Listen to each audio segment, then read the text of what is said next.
What's happening, MuniciPals? This is Big C. Let me tell you about a great place in Vision Golf. Indoor simulators have exploded in golf, and Vision is leading the charge here in Portland. With the use of leading simulator technology in Golf Zone, you get transported to 200 plus courses across the world with the most realistic simulator experience you'll ever come across. With a hitting mat that not only gives you the turf to simulate real rough and sand conditions, the mat also raises up and slopes to create real live positions like playing on the actual course. If you're in need of a lesson, Vision Golf also has you covered with the PGA teaching pro Ignacio Cern. On top of that, they create an atmosphere with full bar and food options and sports on all the TVs that you're never going to want to leave. This is a great place for all events to be hosted with the VIP section to accommodate groups of all sizes. If you live in the greater Portland area or even the Pacific Northwest, you have to come out to a Vision Golf and check it out in Tigard, Oregon. Use code MUNICIPALS and you will get your first hour for free on your first visit. Also, check out league nights and monthly events. Envision Golf, the Pacific Northwest premier simulator facility. How hard did you push it? Till I black out? Yes.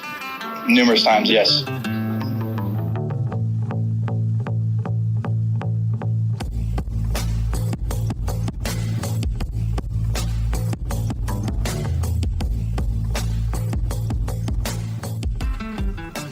What's happening, MuniciPals? This is Ashton, and wow, not someone we've talked to in quite a while. I think it was episode 3 or 4, but I'm here with my dad, John. Dad, how you doing?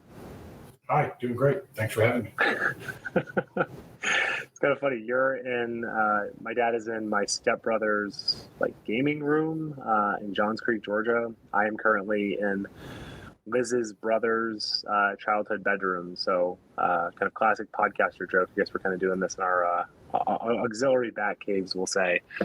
But I wanted to have on my dad because since kind of we've talked again, it was over a year ago, kind of 70 episodes ago. I feel like Dad has been really kind of grinding and competing, and he joined a club in Atlanta. He'll kind of tell you about, and I wanted to tell you about the practice facility too. But Dad, just kind of give people a state of the game. And you've been, it's been so fun to kind of watch you. The last time I talked, I felt like your golf pump was relatively low, and I feel like your golf pump is much higher. So your handicap's trending, you're kind of trending as well. So just kind of give people a state of your game, what you're up to, and then we'll kind of talk about the mechanics of how you've gotten a lot better. And I think the Atlanta Athletic Club practice facility has been a big reason why. Thanks for having me on. I've always been decent, a 2 or 3 handicap, but in this day and time, everybody's gotten better. Not just the kids, not just the pros, but the old men too. Now, I turned 55 2 years ago. I'm 56 now, about to be 57, and it gave me an incentive to try a little bit. But the problem is, the same guys that were beating you when you were 30 and 40 also are beating you when they're 55. They're good. They're just really good. And so in order to compete, I think I have to play better, and I've just sort of systematically gone about trying to do that, primarily through just spending time on it, but also doing some fitness work, exercises, flexibility, strength, because I do believe that hitting it a little farther, having more speed is an advantage for sure. And that's sort of the trend. That's the goal, is to get better, compete at a high level, which for me would be, make the cut in the Georgia Senior, maybe qualify for the Georgia Mid-Am, that kind of thing. Even the athletic club, the Atlanta Athletic Club, where I'm a member, I don't think I'm going to play the club championship because it's limited to the low 45 handicaps. And I'm a 0.9 currently, and I would make the field. But I think the winner's going to shoot, let me just put a number out there, 7 under par at 7,000 yards. And I'm not going to do that. And I'd just as soon not go shoot 76, 77, and when somebody else shoots 68, 70. And I've struggled with that decision, but I think it's the right one. I'm not going to beat the kids who are currently on scholarship at Division I schools. Yeah, it's sort of like how we feel, I mean, again, none of us are good enough. I think any of our friends, well, yes, maybe JD, sorry, JD, definitely you, JD, but the rest of us, kind of like you're saying, even we're 30, but it's like if we're going to go play, in the AM, the kids who win the California AM are like at Fresno State, or Cal. And it's like, you see the numbers they're putting up and their handicaps and stuff. And it's like, nope, can't do that. Right. So it's like bringing that age threshold up for us. I think it's 25, or for you, I know 55. So I got to imagine when you're out there, you're hitting it. I mean, probably as far as anybody, I would imagine. I mean, I guess there's some people, like, I know I just watched what I forgot what major Podrick won, but I mean, Podrick's out there swinging, 185, 190 at over 50. So I know that there's guys who are doing it, but that's got to give you a distinct advantage because, I mean, you're in good a shape as anybody, regardless of age. I got to imagine you kind of hit it way past those guys. I don't. You don't? I fly at about, well, I haven't checked recently. I was hitting at 250, and that's sort of in the air. And I'm trying to hit it 260, but there's guys that hit it 20 yards past me. And Podrick is, I think I saw he's averaging like 304, but he's also 51, which is younger, but he's also super efficient and he's in good golf shape. And you see him if you track him at all. Yeah. He's practicing swinging really fast. Yeah. It's a huge advantage. Yeah. I know you and I, like, we're not like devotees, but I know you and I send a lot of, tweets about, Lou Stagner and Mike Carroll, fit for golf and all that stuff. And yeah, unsurprisingly, being able to, have 180 plus ball speed is going to help you a lot.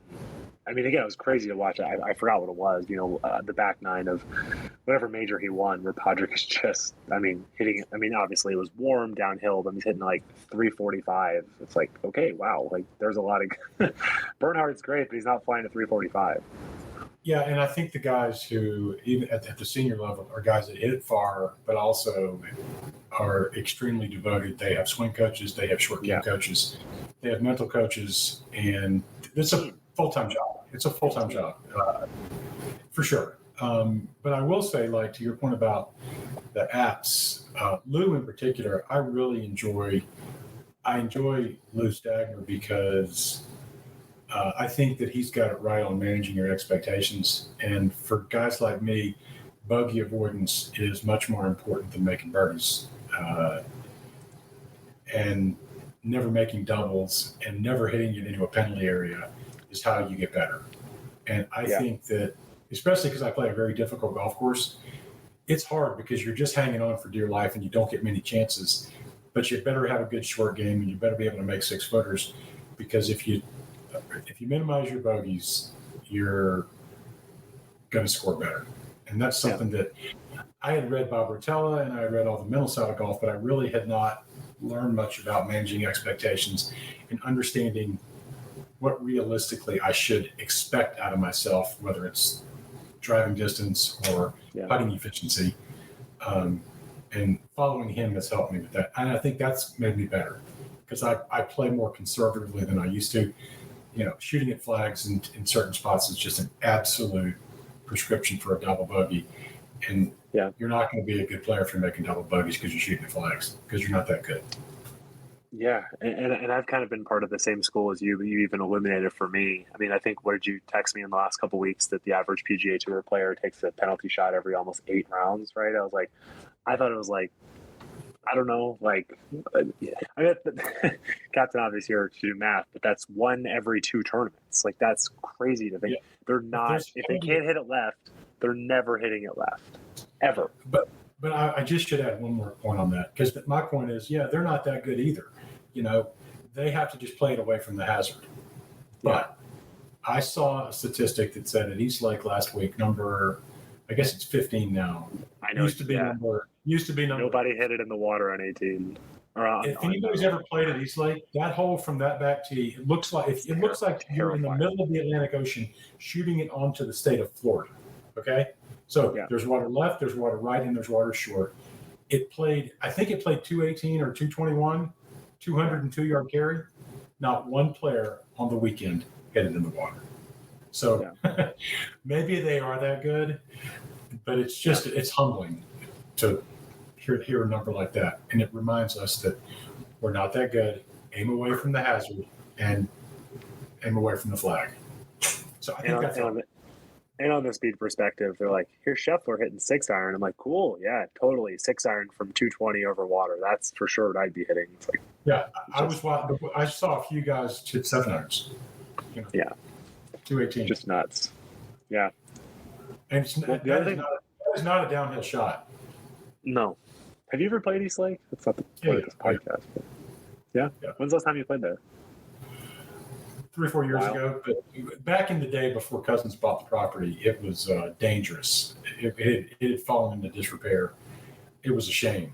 And then Tom Cousins stepped up and redeveloped the whole area. And it's become terrific. But I played there as a kid with kudzu, hanging out of the trees. And it was a mess. But it was awesome. Yeah. It's about to get some love. I should remember this. I should remember who, but it's about to get some restoration love, and I think it's going to be kind of more in that Gil Hanse style of like wispy around the bunkers and stuff. A little less, whatever it is now. A little less kind of like rough and bunkers, and a little bit more of kind of that rustic feel. Well, I'll just tell anybody who's never played there. You see the scores they're shooting there. It is not that easy, and I know it was wet, but. It's incomprehensible the numbers they were shooting on that golf course. It's crazy. So yeah. Well, the only thing though is if we could have you start off with -10 dad. Who knows what you could shoot up there? If we can just give you -10 to start off your round. Well, I think after day one I'd be at -1. Well, that was another one. I think Lou Stagner said 81. Yeah. I think Lou Stagner said, I think he actually tried to figure out what would a 5 handicap have to do to like win the FedEx Cup, and I think he said you had to like start at like -92. I think it was to win the FedEx Cup, which is great. But speaking of handicap, that one thing, just a little note. We were kind of texting about this, but basically, I tell people my whole life that you've been a 2 my whole life, and you're kind of a 0.9. So you said you've never been better than scratch, but you've never been higher than about a 4. Is that right? But I just think that's crazy because you've played golf, you've not played golf, but you have a very high floor that just kind of continues to amaze me the more I play golf, because I can roll out of bed and shoot 87, but you don't really do that. Well, I say that, and anybody that wants to go look, you look at my first score in the Georgia senior match play last year was 88. And I followed that up with an 82 or something. And so I would simply say that if you don't compete, don't laugh at me. And only if you compete and don't shoot 88 can you laugh at me, because it's different. And I have been playing a little bit more, and I played better in the senior amateur qualifier, but I hope I never shoot another 88. But as we all know, an 88 doesn't affect your handicap, because then if you follow that up with a solid round, the solid round's the only one that counts. So your handicap is your potential. Everyone needs to remember that. It's your potential as a golfer. It's not your average. It's none of that. It's your potential. I can still shoot 88. I hear you.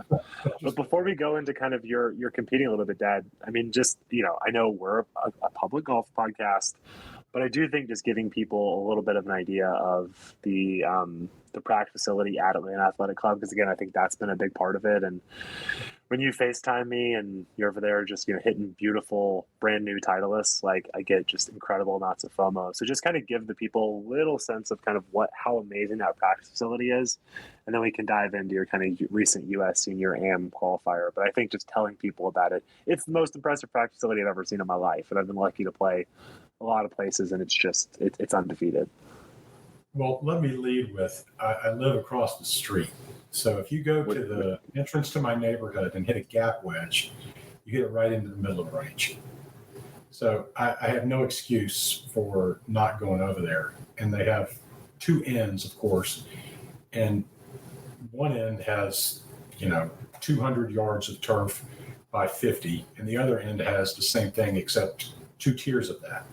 So if you actually got on one end of the driving range, I don't think I could get a 3-wood off the other end of the driving range if I'm hitting it sideways, okay? And then it's 50 yards deep, then it drops down and has another tier the same size. And there's targets and there's bunkers, and it's perfect. I really don't know that that's made me a lot better. I hear you on maybe it has. I really think the mental part of it probably makes me better, but I certainly have a little more confidence because I practice a lot more and I work on my short game. For every shot I hit 25 short shots. Whether it's a pitch or a putt or a bunker shot, I spend probably 85% of my practice on my short game. And that definitely makes a difference. So if I hit it under the lip of the bunker, I don't make a mistake and try to hit it too far. I aim it to the left, hit it out to 110 yards and try to get it up and down. Right? I mean, and that requires a lot of practice and a lot of confidence to be able to do that. And having a facility with good golf balls that gives you feedback and turf that is perfect where you're simulating those conditions just helps a lot. But I would just say I played muni golf my whole life. So anybody, we used to call ourselves the hobos. You know, my son is now a MuniciPal, but we were the hobos, and we would travel all over the municipal courses here in Atlanta playing golf. And a lot of guys were members, but we just had a good group, and they all traveled together. And it's just hard to hit bad golf balls that don't have dimples off of a mat, and it's just really hard to get better. So yes, it definitely helps me, but mainly it's just a great place to go and put on your headphones after dinner and, you know, chip and putt for 45 minutes and, you know, your wife doesn't even miss you. It's one of the greatest pleasures of my life because I feel like it's more like going to therapy than it is helping my golf game. It's just a really, really great thing for you and thing for us to all have. And if you're a golfer, I'm a big believer that if you have a practice facility, having a good practice facility it's just such a blessing. I don't know that I'm any better because of it, but I sure am happier. I love the therapy piece because that definitely resonates with me. Well, I was just more thinking less of the driving range. But you told me about that area where there's, you know, basically there's a green and there's little markers at, you know, 5, 10, 15, 20, 25. So if you hit a bad 35-yard shot on hole 7, you can go over there and hit a 35-yard shot to a green. And like, that's just something I've never seen before. I've seen like a chipping green, but I've never seen like, you know, basically you can kind of customize whatever you're doing to practically allows you to do anything. I'll give you an example. Nobody uses it like I do. I mean, I say very few do because there's 2 different greens and the bigger green has 2 tiers to it. And so what I do is I pick a number and I try to hit shots to the top tier. And if it stays on the front tier, it's a bogey. And if it goes over the back, I can make whatever penalty I want. I can call that a double bogey. So I can practice missing just a little short, but try to get it up onto the tier so that I don't fly it over. Or I can reverse it and say, I can miss it long, but if I miss it short, that's a double bogey. So if you take a 78-yard shot and you require yourself to hit it onto a tier that has a drop off behind and a slope in front, you can figure out pretty quickly whether you can hit a 78-yard shot or not. And then you can move back and hit an 88-yard shot or move up. Yesterday, there's 2 guys over there. They're young, super, I don't know who they are, but they're just, you just see them over there and you know they're sticks. They were doing the exact same thing. They had their own golf balls. Now, mind you, their own golf balls when we have, you know, these brand new Titleists. And they are practicing hitting arm shots that don't spin, and they're practicing with the different wedge hitting high shots that do. And we were talking about where they were going to hit and where I was going to hit. And they were like, hey, we're going to aim it at that back tier. And I was like, okay, guys, I know exactly what you're doing. So they're moving up and back, you know, in 8-yard increments, trying to hit different shots that perform in flight according to exactly what they're trying to do. Now, if there's anything cooler than that, if you're a golfer, I don't know what there is. That to me is the ultimate ability to practice. And I just love doing it. And it has helped me for sure. But mostly I'll just go back to it. You go out there when the sun's gone down and put your headphones in, and it's not bad. I'm very fortunate. Yeah, no, it's the best. I mean, this is a weird segue, but I was talking with someone recently about, you know, dew sweeper rounds or those kind of afternoon rounds. And the funny thing is, when I think about why I love golf so much at this point and kind of my formative memories, it's me and you at Cuscavel on those Fridays, right? Where it's like it's like there's not a soul out there. We go check in the pro shop and they're like, just take a cart, and like the sun is kind of already going down over the trees, but we're just flying. There's nobody out there. Golden hour. It's it's something that like that was a long time ago, and I haven't seen Cuskable in a really long time. But like those memories to me are like very sharp in my mind. Like very like we're on hole 5 and there's not a lot of daylight. Like we're probably gonna finish because we have the whole course. We can just jam through, and just kind of that golden hour And daylight. golf at twilight is different than golf because there's no pressure, there's no people around you. Usually, you're really not keeping score unless it's an emergency 9, or you're keeping score a little differently. Yeah. And you're with somebody that you like, probably because you've said, hey, let's play 9 more. Or, hey, we've only got an hour and 15 minutes. So you're with somebody you like, you're unbelievable, don't injure anybody else. And it's like, okay, all we're going to do is play birdies. Let's see if we can play in an hour. And it's quiet and it's the best. You're jamming and couple beers, a little music, and just kind of jamming through. Right, and just be sure you're in by 7 because that's when dinner's ready. So let's go. Yeah. I wouldn't mind going back to that. That was great. I was a much worse golfer at that point, but Tuscarawas become private, but I think we can still get out there if. I think we need to. I think that's just, even if just one more time, I think getting out there, especially with like, Big Chris, to just be able to kind of show a couple people. I mean, it's funny. I don't know what it's become, but like, and a lot of it's sentimental, but I think like looking back, there's tons of nostalgia on this, but like Cuskable is probably my favorite golf course. And also too, with the benefit of hindsight, like I had no idea that Core Crenshaw were going to become like the emperors of golf. Like they were the emperors of golf course design, and that was one of their first designs, right? 97, I think it was. Yeah, I think they had already done Sand Hills, which is Sand Hills is what made them famous, but Tuscarora was relatively new to their design package, and it just goes to show you, like when you're a 12, sometimes until you don't have it anymore. Yeah, I think that's what you're saying is you didn't quite. I mean, you didn't even want to play really. It was befuddling to me. But for me, I knew that it was great. But we played enough to have fun and have good memories. We did. So glad we had it. It was great. And even though I've broken par, unequivocally, my greatest round ever is the 74th, the Junior Club Championship. I didn't even win, but I was 15 years old and shot 74th, the Junior Club Championship. Still don't know how I did that because, I mean, a 74, I think that's 4 over par, it's par 70. Probably my best round ever.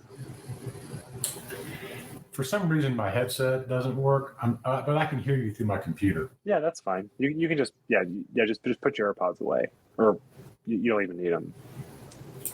But you're very, very quiet. Okay. Can you still hear me? Okay. Yeah, as long as you can hear me. Yeah, no, you're honestly, the sound quality didn't change at all. Okay.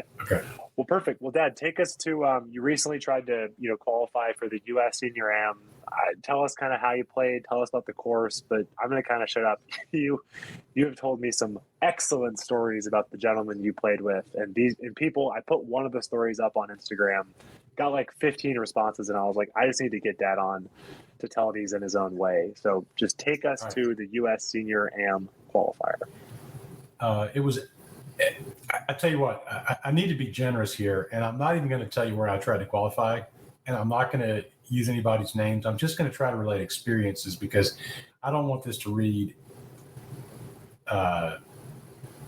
differently than I'm intending it. I'm trying to tell stories about golf and about life, and who the people are doesn't make any difference at all. Let's just say I was in a qualifier for people who are trying to qualify for a national event. And I have learned by playing a lot of golf, especially a lot of public golf, that you better not judge the dude who walks up to the tee with you until you've played a few holes with him, or maybe even after you've paid your bet. Because you may think you know something about a guy, and he is a stick. And it doesn't matter if he's wearing bare feet or blue jeans or doesn't have but 7 clubs. Golfers come in all shapes and sizes, and it's sort of like. But when you're trying to qualify for something, having a pairing is important because the vibe is important and just the camaraderie, just the feel, the whole thing is important. And I was paired with somebody that I knew who's a very accomplished golfer. And there was another person who was from out of state and the person that I knew was walking, and I'm fine to ride. I didn't need to walk. It's a long day, and I just had other stuff to worry about without worried about, am I going to get tired? So I get in the cart with this guy, but I don't pick the cart up. I carry my own bag to the range. I go to the first tee. I'm there on time because I don't need to find the guy and worry about, does he need to go to the bathroom, right? I need to be at the first tee on time. They're very strict about being there. And I go to the first tee, and this nice guy greets me and shakes my hand, but he's a little bit too friendly. And I mean that only like if you go to your friend's house and they have a Labrador Retriever and he's happy to see you and he puts his head in your crotch, it's just not your favorite thing. It's nice to see you, but I felt like his head was a little in my crotch. And I'm like, great to meet you. But just everything initially read weird. He didn't have on golf shoes, which doesn't make any difference. The last time I played with a guy with no golf shoes, he shot 147 and qualified for whatever we were trying to qualify for. Wait, what was he wearing? I'm curious, that guy. What was he wearing? Just big, giant, gray tennis shoes. And you kids all wear your socks like halfway up. Yeah. Guys my age don't do that much. If you're doing that, you have to either be super cool or not know what you're doing. And I'm not sure which one it is, so I just keep my socks short. Well, this guy's got the high, and he's got big tennis shoes. And we step up on the first tee, and we're greeted by the marshal, or the starter. And I'll give you all a little context, and I'll try to make this short. But if you don't play, don't make it short. There's certain stuff that I'll tell you what happens. The starter greets you, and they give you your scorecard, and they tell you to exchange cards so you don't keep your own card. They hand you a rule sheet with local rules, and they sort of have a speech. Like, there's a drop area on number 6. The one ball rule is in effect. Your pace of play is important. We're the 9 o'clock tee time. The order of play will be as follows. If you have any questions, play 2 balls. If you can't find an official, you have to declare which ball you want to count, and just those kind of basic things for pace of play. And then you're on the tee. But typically what you do is you mark your golf ball and you show it to your opponents, your competitors, so that you're sure that you don't have the same golf ball and have a confusion. So you always mark your ball, even if you have a different ball than your competitors, and you show it to them. I play a Titleist Pro V1X, and I color out the number because I don't want to think about, is it a 3 or a 4? Because a 3 is more like a birdie than a 4 is. And if I'm playing a 4, that might mean a bogey. And I have all this stuff that goes into my head. So I just mark out the number. And the guy in my group said, I'm really glad you told me that because there's no telling what ball I could pull out of my bag.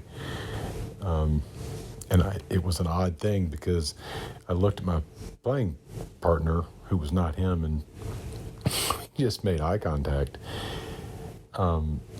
So it was clear that this guy had not competed before, had not really tried to qualify before. And then there was a situation where she mentioned that there's a local rule where if you're within 2 club lengths of a sprinkler head that's within 2 club lengths of the green, you get relief, and she specified how to do that. And the guy who was clearly, it was his first time, he said, "Oh, so what you're saying is if you're standing on a sprinkler head near the green, you get relief." And the guy in my group looked at him and said, "If you're standing on the sprinkler head, you always get relief." And he said, "Oh, I see what you're saying." But he clearly didn't. I mean, that's what we had to deal with. But the weirdest thing was it happened twice. It happened late enough in the round that it didn't matter, but it was just really weird. I was playing well enough to know that I wasn't going to make it, but maybe I could break par and shoot even par and make a respectable showing. I think we were on number 14, and the guy, the newbie, putted it up near the hole and just whacked it over by the cart. Didn't hole out, just hit it with his putter. And the guy in my group said, he looked at me and I looked at him, and by this time the guy's 15 over par after 14 holes. He's not going to make it. And he says, you need to put the ball back and tap it in. He's like, I'm sorry, you're right. I play too much buddy golf. So he goes and puts it back down, taps it in. We gave him whatever score he deserved, no penalty. But then 3 holes later, he does it again. This time he just scoops it up and starts walking. And again, the guy in my group said, you really need to put it back and tap it in. And the guy says, I don't know what's gotten into me. And the best line of the whole day was, my playing partner said, you really don't play in a lot of these things, do you? And he said, no, as a matter of fact, this is my first time. All we could do was laugh. So I guess my point is, you get some very interesting stories, even in the USGA qualifier. You get people that know what they're doing. By and large, that's who they are. We all speak the same language. We all do the same thing. We all cooperate and collaborate very nicely with each other. But you're just going to get some weird people that you play with. It's no different than showing up on the first tee and not knowing what you're going to get, but it happens even in qualifiers. So anyway, it's a pretty fun story. I didn't make it. I ended up shooting 76. I finished bogey, double bogey. It took 4 under to make it. If you haven't noticed, guys are really good. Even old guys are really good. And it's humbling to go try. But I encourage anybody who thinks they're good to go stick it in the ground and add them all up and turn your scorecard in, because it's a whole different experience.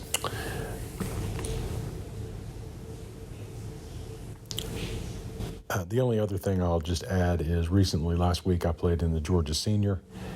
It's a three-round event if you make the cut. There's 2 rounds, and then the low 60 in ties make the cut. I made the cut, but that's all. If you break 80, you make the cut. The winner, I think, shot 6 under par. He also finished second last month in the U.S. Senior Amateur. He's a really good player. He's won everything. But it is good for guys over 55 to play, golf courses that are length appropriate. But it's still very hard to score even if you move up a tee. You feel like you're going to just shoot a really good score because you're hitting a lot of short irons and you have a chance to knock on a par 5 sometimes. But the reality is you still have to compete, and I'm not very good. And I don't feel like I can make it translate what my ability is versus what I actually shoot. And the people that can make it translate are the ones who are really special. So I'm not quite there yet, but it's a work in progress, and I'm going to keep working on it and give it a shot. So, hey, listen, thanks for having me. Yeah. Well, Dad, thank you so much for making the time to talk. I mean, I think the big thing you've told me is play competitive golf, because it's not the same thing as our Sunday round. So keep grinding, keep competing, and play conservative golf, huh? Thanks, Dad. See you. Bye.